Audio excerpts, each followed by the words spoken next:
Hi, Miss Leopards. It's Mrs. Mueller with our final morning message of the school year. Can you believe it? This is our last week of our 2020-21 school year. We have a lot going on, but I also want to spend some time reflecting back on some of the learning that we've had. Now, when you think back to the very beginning of our school year, we all started with remote only learning. We were all at home. That required so much of all of us. Your teachers had so much to learn about how do I teach kids when they're not in the classroom. They had all these tools with Zoom and Google Classroom and Seesaw that they had to learn so that they could teach you. It required a lot of you to set up a learning environment at home, to be responsible about following your schedule. You had to do a lot of that independent work. Would you please give yourself a huge round of applause?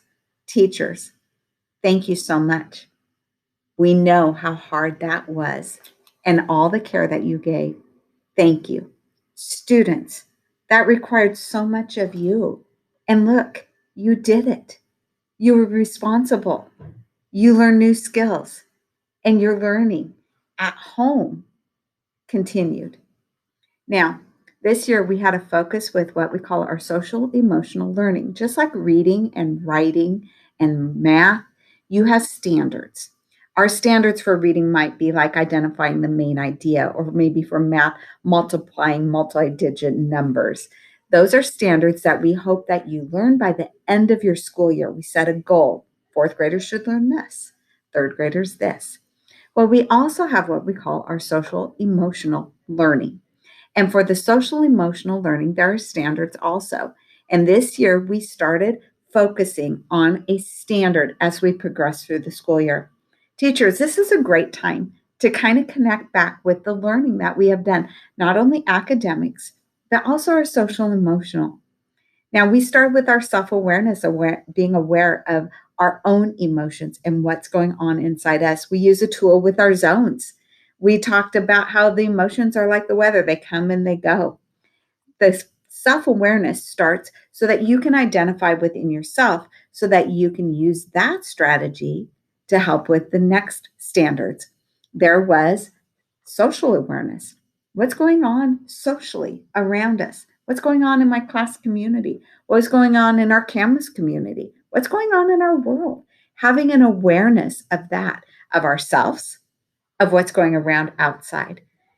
The other standards, and some of these that are even trickier, are having to do with our management or our regulation. We talk about different strategies that will help regulate our behaviors. And hopefully, you came up with some strategies that work for you. If you're in the yellow zone and you might be kind of anxious, or maybe you're really excited and you need to kind of take some calming time, what kind of strategies did you find that worked for you?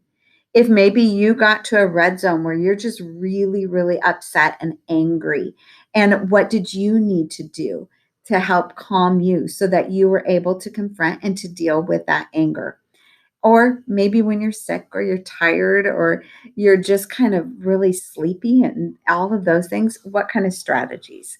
So, our social awareness, our self awareness, our management and regulation, and then our relationships. Relationships are so important in our lives.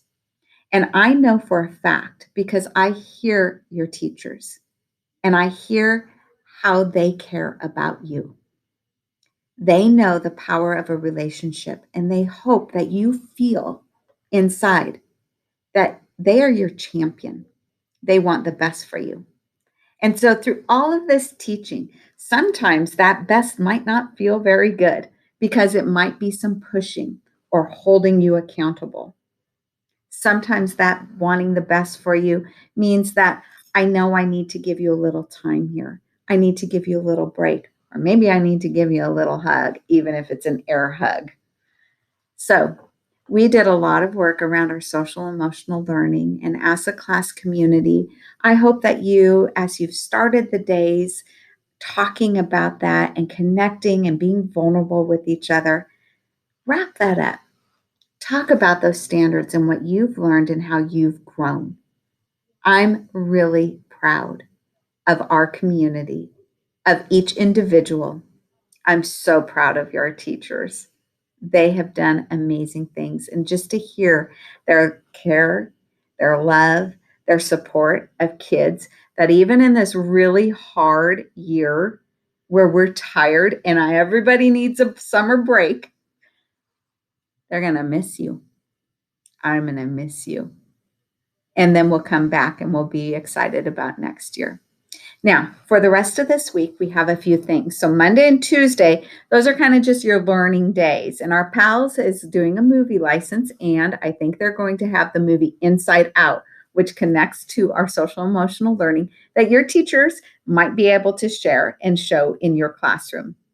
On Wednesday, though, you're going to be at home, and your Chromebooks had to be turned back in.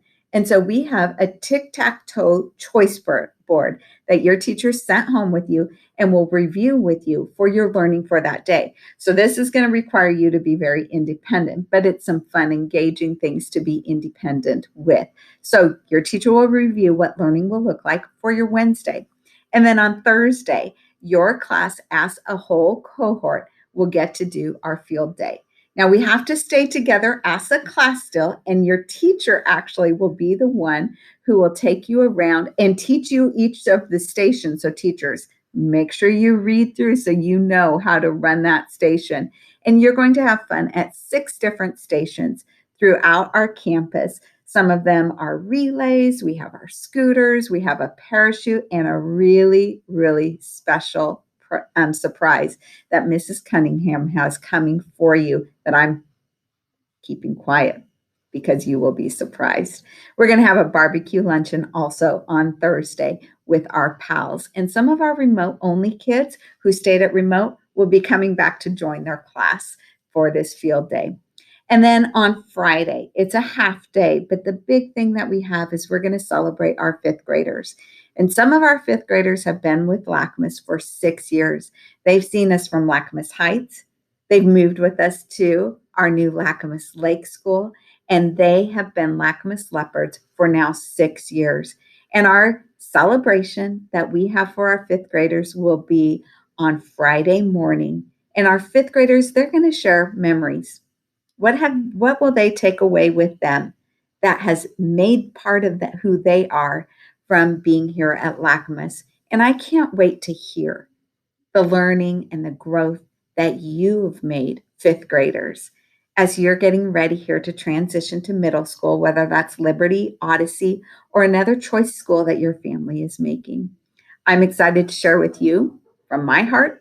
Your teachers will share with you also as we say goodbye to our 5th graders. So a great learning week here at LACMAS. Remember, we want to meet our expectations. We want to make sure that LACMAS Leopards are respectful, responsible, safe, and kind, and that we're going to have a great week together as we wrap up our 2020-21 school year. Have a great day.